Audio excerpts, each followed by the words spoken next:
Y recientemente hemos estado hablando mucho acerca del tema de las criptomonedas, los criptoactivos, y es que Panamá esperaba ya sea la sanción o veto de esta ley cripto, pues que fue impulsada, presentada por el diputado Gabriel Silva, y que de alguna manera hemos estado buscando la forma de entender no solamente lo que contenía la ley o lo que contiene la ley, sino también el proyecto de ley, ahora, sino también cómo funciona este tema de los criptoactivos. Esta mañana está con nosotros Felipe Echandi, quien es experto en pagos digitales y criptomonedas, además CEO de la plataforma Cuanto, a quien doy la bienvenida y me da mucho gusto saludar, Felipe, a esta hora. Buenos días. Gracias, buenos días.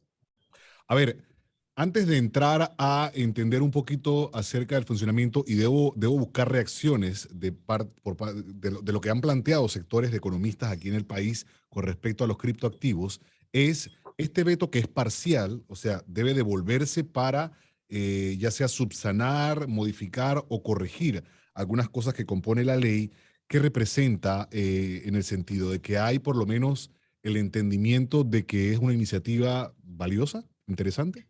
Sí, la verdad, obviamente lo que a mí me hubiera emocionado particularmente era una sanción presidencial, es decir, que se convierta en ley. Sin embargo, el hecho de que fue un veto parcial y no un veto total, le da la posibilidad a la Asamblea Nacional, específicamente sus comisiones de comercio y la comisión de gobierno, a que revisen las objeciones del presidente y puedan hacer los cambios. Porque cuando el veto es parcial, la ley regresa a segundo debate. Y en segundo debate, los diputados básicamente pueden elegir hacer cambios o aprobar lo que ellos consideren y volverse a enviar al presidente. Entonces, lo interesante es que en el veto parcial solo se pueden discutir los artículos vetados específicamente, que fueron varios, pero no fueron todos. Entonces, lo que me llena de esperanza, la verdad, es que el presidente haya reconocido que la iniciativa es posible crear una iniciativa que satisfaga lo que pues, el presidente considera y además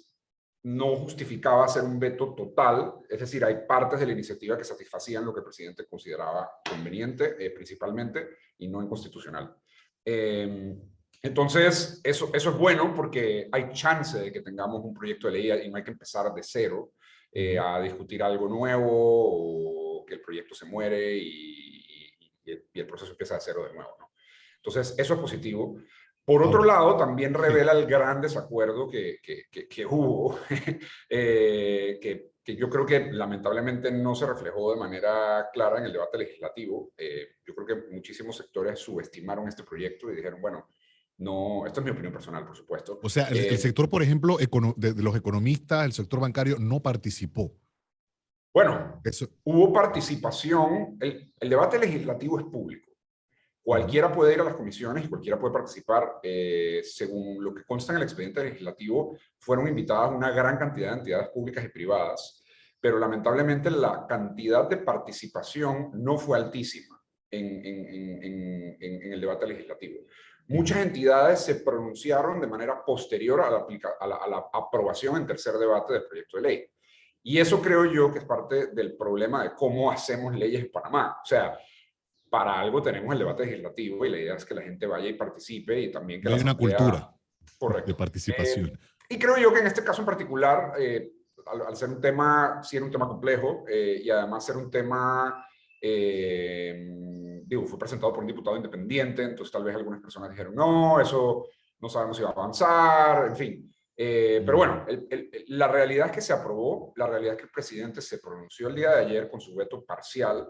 Y lo bueno de esto es que finalmente vamos ahora sí a tener una discusión seria, ojalá seria, en Panamá sobre el tema y sobre qué tenemos que hacer, porque el veto fue parcial y hay posibilidades de que se apruebe una ley.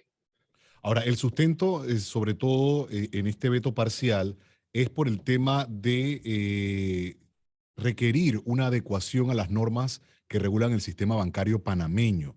Y por ejemplo, aquí en este espacio hemos tenido oportunidad de hablar con varios. Ayer teníamos nada más oportunidad de hablar con un experto precisamente y asesor en el tema de criptomonedas, pero también con economistas. Y por ejemplo, el economista Felipe Argote decía que esto no podía ser visto como una moneda de curso legal porque la volatilidad de la moneda o de las monedas, porque hay una infinidad de ellas, no hace que sea tangible su utilización y que de alguna manera podría destinarse para juegos, o sea, como una manera de clasificar en juegos de azar.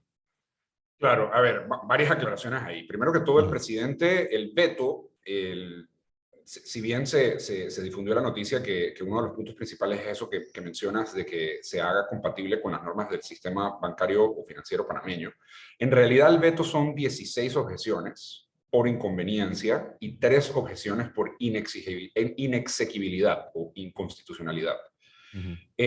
Las de inexequibilidad son por temas de jerarquía de normas. El proyecto pretendía modificar algunos decretos ejecutivos y el presidente considera que el decreto ejecutivo solo lo puede modificar el presidente a pesar de que la ley sea norma superior. Entonces, eso es lo que va a ver la Comisión de Gobierno.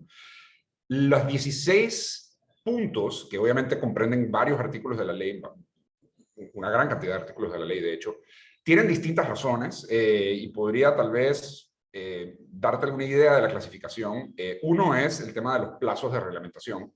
La argumentación es que los plazos eran un poco cortos y que debía la ley extenderse un poquito tanto en su periodo de entrada en vigencia como en los plazos de reglamentación para cada una de las entidades. En segundo lugar, el regulador de las nuevas plataformas, es decir, de algún exchange de criptoactivos que opera en Panamá, se había planteado como un regulador dual, el Ministerio de Industria y Comercio y la Superintendencia de Bancos en temas de prevención de blanqueo de capitales. El presidente consideró inconveniente que fuera separado y propone que sea un solo regulador y sugiere que sea la Superintendencia de Bancos.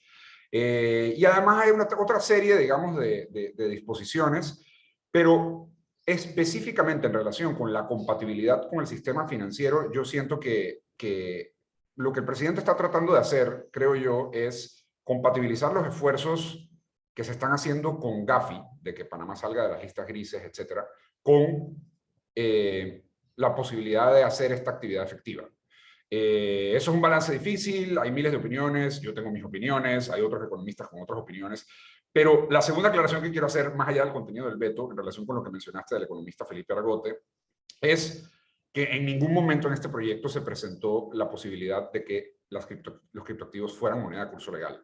Este proyecto no se parece al proyecto de El Salvador. Lo Mm. único que se indica es que si las partes eligen hacerlo, pueden pactar algún criptoactivo, el que ellos consideren como medio de pago. Y hay criptoactivos, sí, muy volátiles, que cambian de precio, pero hay criptoactivos estables, como las monedas estables o stablecoins, que en algunos casos valen igual que $1. Ayer fue anunciado un stablecoin por parte de Circle, que es el operador, uno de los operadores de stablecoins más reconocidos en los Estados Unidos, que está basada en el euro, se llama el EUROC, el Eurocoin, y nada de eso es algo que, o sea, eso es un medio de pago perfectamente viable en el mundo de hoy. De hecho, en algunos casos, pagarse con este tipo de herramientas podría ser hasta más barato y más seguro que pagarse por herramientas tradicionales Ujú. que a veces duran muchísimo tiempo en compensar o a veces tienen altos costos.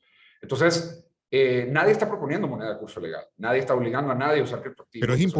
es importante, licenciado Chandy, y oportuno que haya hecho esta aclaración, porque otro punto que se menciona en el veto, según la información que manejamos los medios, es que el proyecto entra en conflicto con leyes que existen en el país, que tiene una historia sin banca central, o sea, nosotros no tenemos un banco central, y utiliza el dólar como moneda de curso legal. Entonces, eso es lo que lleva quizá también, digo, la reflexión la hacía hace unas semanas el licenciado Argote, pero es Claro. lo que se ha citado dentro del veto. Claro, yo creo que a lo que te refieres es a la posibilidad que se establecía en el veto de que la República de Panamá incursionara en la actividad de intercambio de criptoactivos. Mm. Y además que lo hiciera incluso tokenizando metales preciosos, es decir, casi que como emitiendo moneda basada en oro y basada en plata. Eso no es moneda sin respaldo. No quedaba claro, o sea, yo creo que el proyecto de ley dejaba claro que eso no era moneda de curso legal. Sin embargo, al hacerse por el gobierno, es como una apertura para poderlo hacer. Ese fue sí un punto específico del presidente. Yo, la verdad, concuerdo con ese punto. O sea, yo creo que el Estado mismo no tiene por qué meterse en la actividad. El Estado lo que debería hacer es garantizar las condiciones para que se den un ecosistema innovador. Pero sí, yo creo que por ahí va el tema, porque sí, digamos, el Estado empieza a operar una plataforma como esta y luego empieza a, digamos, emitir este tipo de instrumentos, es algo que se parece un poco más a un banco central, que es algo que no hemos tenido en Panamá. No lo era así normativamente, sin embargo, creo que por ahí va la preocupación que mencionas.